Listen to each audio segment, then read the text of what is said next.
Side खबरों के लिए सब्सक्राइब करें फ्लेम मीडिया और उसके बाद बेल आइकन को प्रेस करें ताकि सबसे पहले आपको मिले एक्सक्लूसिव खबरें।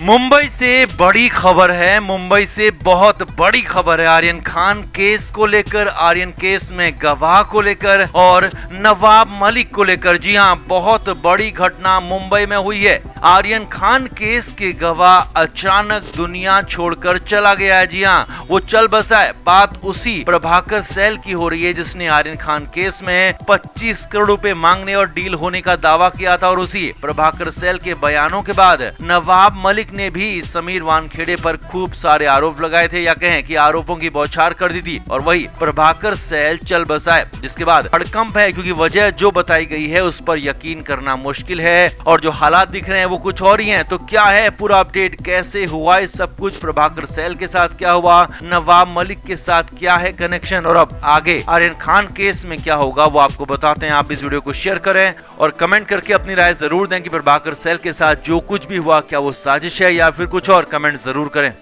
तो मुंबई में प्रभाकर सैल का निधन हो गया है, वो चल बसा है और सब कुछ इतनी जल्दी, इतने अचानक हुआ कि किसी को पता नहीं चल पाया कि आखिर क्या हुआ। प्रभाकर सैल के वकील तुषार खंडारे ने बताया कि 1 अप्रैल को प्रभाकर चल बसा। मुंबई में चेंबूर के पास माहौल इलाके में घटना हुई, घर पर हुई। वकील के मुताबिक हार्ट अटैक से प्रभाकर की जान चली गई, वो चल बसा। अब इस सब कुछ ऐसे अचानक हुआ, आनन फानन में हुआ कि शक की सुई घूमने लगी और हालात संदिग्ध दिखने लगे, क्योंकि ऐसा पहले कभी सामने नहीं आया था कि प्रभाकर को कोई दिक्कत थी, क्या दिक्कत थी, और अब अचानक ये खबर आ गई। अब शक क्यों हो रहा है, क्या संदिग्ध दिख रहा है, वो भी आपको बताते हैं, वो भी आपको समझाते हैं। तो आर्यन खान को एनसीबी और उनकी टीम ने मुंबई के पास कॉर्डेलिया क्रूज से पकड़ा था, गिरफ्तार किया था और आर्यन खान को एनडीपीएस एक्ट के तहत गिरफ्तार किया गया था। पहले रिमांड पर रखा गया और फिर जेल भी भेजा गया। हालांकि बाद में हाई कोर्ट से आर्यन खान को जमानत मिल गई, लेकिन आर्यन खान केस में हर रोज नए खुलासे हो रहे थे और गिरफ्तारी के कुछ ही दिन बाद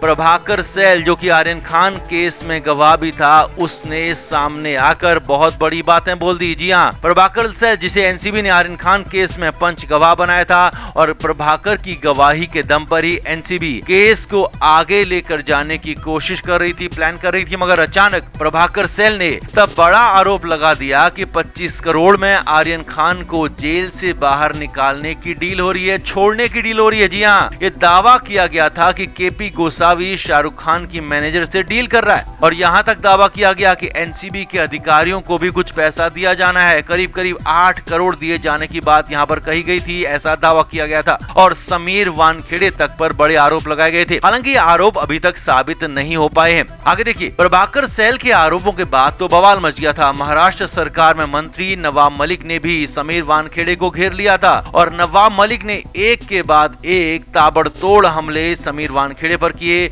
वानखेड़े के खिलाफ पूरा मोर्चा खोल दिया, यहाँ तक कि समीर वानखेड़े की जाति धर्म को लेकर भी सवाल उठाए और नौकरी पर सवाल खड़े कर दिए। वानखेड़े के परिवार तक पर हमला किया। हालांकि 25 करोड़ की घूस या फिर डील जैसी कोई बात थी या नहीं थी, ये अभी तक साबित नहीं हो पाया है। लेकिन प्रभाकर के आरोपों के बाद नवाब मलिक और अन्य लोगों ने एनसीबी पर जबरदस्त सवाल जरूर खड़े कर दिए, एनसीबी को सवालों के कटघरे में खड़ा कर दिया और इसी के बाद आर्यन खान को भी जमानत मिल गई थी। अब अचानक आर्यन खान केस के गवाह प्रभाकर सैल के चले जाने से सवाल खड़ा हो रहा है कि कहीं प्रभाकर सैल को भी इस्तेमाल तो नहीं किया गया था, और इस्तेमाल किया गया तो इस्तेमाल किसने किया। और क्योंकि प्रभाकर के आरोपों के बाद ही समीर वानखेड़े को मुंबई एनसीबी से हटाया गया, आर्यन खान केस से भी हटाया गया और आर्यन खान केस भी हल्का पड़ गया था। इसीलिए सवाल ये उठ रहा है कि कहीं प्रभाकर सैल से किसी ने 25 करोड़ की बात बोलने के लिए तो नहीं कहा था। और सवाल ये भी है कि कहीं प्रभाकर सच ना उगल दे, प्रभाकर सैल सच ना बोल दे, इस डर से प्रभाकर को कहीं रास्ते से हटा तो नहीं दिया गया, क्योंकि एनसीबी और कई टीमें अभी इस मामले की जांच कर रही हैं। मुंबई पुलिस ने खुद कहा था कि 25 करोड़ वाले मामले में उन्हें ज्यादा कुछ नहीं मिला है, वो डील या घूस जैसा कुछ उनको मिला नहीं था और इसीलिए क्या वो प्रभाकर के जरिए कुछ ऐसा करवाने की कोशिश तो नहीं थी कि प्रभाकर कुछ बोले और उसके जरिए केस हल्का पड़ जाए, क्योंकि प्रभाकर ही था जिसने 25 करोड़ की डील का आरोप लगाया था। अब प्रभाकर के अचानक जाने से यही सवाल खड़े हो रहे हैं कि कहीं जिन लोगों ने प्रभाकर से 25 करोड़ का आरोप लगाने के लिए कहा, तो कहीं उन्हीं लोगों ने प्रभाकर को निपटा तो नहीं दिया। केस बेहद हाई प्रोफाइल है, केस बेहद ही कॉम्प्लिकेटेड है, इसीलिए जांच पूरी होनी चाहिए। और जांच इसलिए भी जरूरी है क्योंकि आगे और भी गवाह हैं आर्यन खान केस में, और भी लोग शामिल हैं और उनकी जिंदगी को भी खतरा हो सकता है। इसीलिए आर्यन खान केस के गवाह प्रभाकर सैल को जिस तरह से भी उनका निधन हुआ, जिस तरह से भी उसका चला जाना दुनिया से हुआ, उसका पता लगाया जाना बेहद जरूरी है। अब यहाँ पर हालांकि आगे संभावना ये है कि आर्यन खान केस पर भी इसका असर पड़ सकता है, क्योंकि अगर प्रभाकर सैल की गवाही नहीं होगी तो आर्यन खान को भी इसमें जल्दी राहत मिल सकती है। इसीलिए सवाल लगातार बने हुए हैं, इसीलिए सवाल लगातार खड़े हो रहे हैं। अब आपका क्या मानना है? क्या प्रभाकर सैल के साथ कोई क्या फाउल प्ले हुआ या फिर ये सामान्य मामला है? कमेंट करके आप ही जरूर बताएं, वीडियो को शेयर भी करें। तो महाराष्ट्र सरकार के ताकतवर मंत्री नवाब मलिक मुंबई की जेल के अंदर बंद हैं। हालांकि उनके विभाग अन्य मंत्रियों को दे दिए गए हैं, यानी कि वो अब बिना विभागों के मंत्री हैं। लेकिन बड़ी बात ये भी है कि वो अब भी मंत्री बने हुए हैं। और महाराष्ट्र सरकार ने भी साफ कर दिया है कि मलिक से इस्तीफे के लिए नहीं कहा जाएगा। अब मलिक की कंडीशन को लेकर हम लगातार अपडेट्स आपको दे रहे हैं। जेल का खाना, जेल की गर्मी उन्हें रास नहीं आ रही, उनकी तबीयत भी पूरी तरह से ठीक नहीं है। अब इधर नवाब मलिक के मामले में ईडी लगातार सबूत और गवाह खोज रही है, तलाश रही है। ईडी किसी भी कीमत पर नवाब मलिक को जेल से बाहर नहीं आने देना चाहती, इसीलिए तो ताबड़तोड़ एक्शन हो रहे हैं। और इस बार ईडी की टीम नासिक पहुंच गई। जी हां, एक मराठी पोर्टल के मुताबिक ईडी की टीम नासिक पहुंची और नासिक में कबाड़ डीलरों के यहाँ छापेमारी की।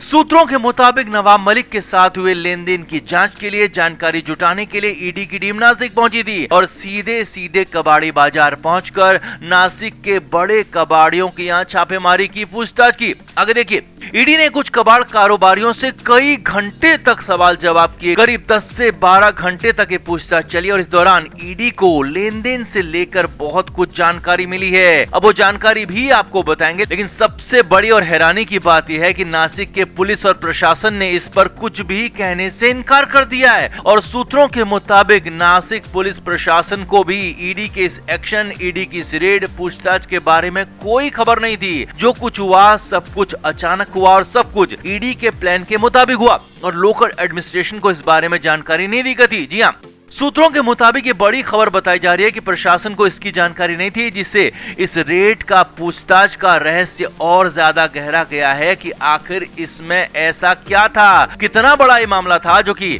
लोकल पुलिस को भी भरोसे में नहीं लिया गया, उन्हें नहीं बताया गया। आगे देखिए, नासिक के अंबाद इलाके में कबाड़ के डीलरों की कई दुकानें हैं, कई ऑफिस हैं और यहाँ पर मराठी पोर्टल के मुताबिक इनमें से कई कबाड़ियों के नवाब मलिक के साथ सीधे संबंध है। नवाब मलिक इनके साथ डील करते हैं, इनके साथ कारोबार करते हैं। पोर्टल के मुताबिक नवाब मलिक कबाड़ के कारोबार में भी शामिल हैं और नासिक के इन्हीं डीलर्स के जरिए वो डील करते हैं और इनसे लेन देन होता है। और इसीलिए यहाँ से ईडी की टीम कुछ बही खाते, कुछ बुक अकाउंट्स और कुछ अन्य कागजी सामान भी लेकर गई है। अब नासिक में इस पूछताछ और रेड के दौरान किसी की गिरफ्तारी तो नहीं हुई, किसी के हिरासत में भी नहीं लिया गया है, लेकिन प्रशासन ने टिप्पणी करने से इनकार कर दिया है। वहीं ईडी के रडार पर कई बड़े कारोबारी आ गए हैं, कबाड़ वाले। अब सूत्रों के मुताबिक कुछ कबाड़ियों ने कई बड़े खुलासे किए और बताया है कि कैसे नवाब मलिक का कारोबार लगातार बढ़ रहा है, लगातार चल रहा है, दिन दूना रात चौगुना बढ़ रहा है। और नवाब मलिक का नासिक के साथ क्या लिंक है, नासिक से लिंक शुरू कैसे हुआ, कहां तक ये फैला हुआ है, इस बारे में कई तरह की जानकारी ईडी को मिल चुकी है। कई कबाड़ियों ने मुंह खोला है, अपनी जानकारी ईडी तक पहुंचाई है और नवाब मलिक के कई सारे राज ईडी तक पहुंचा दिए। Flame media report.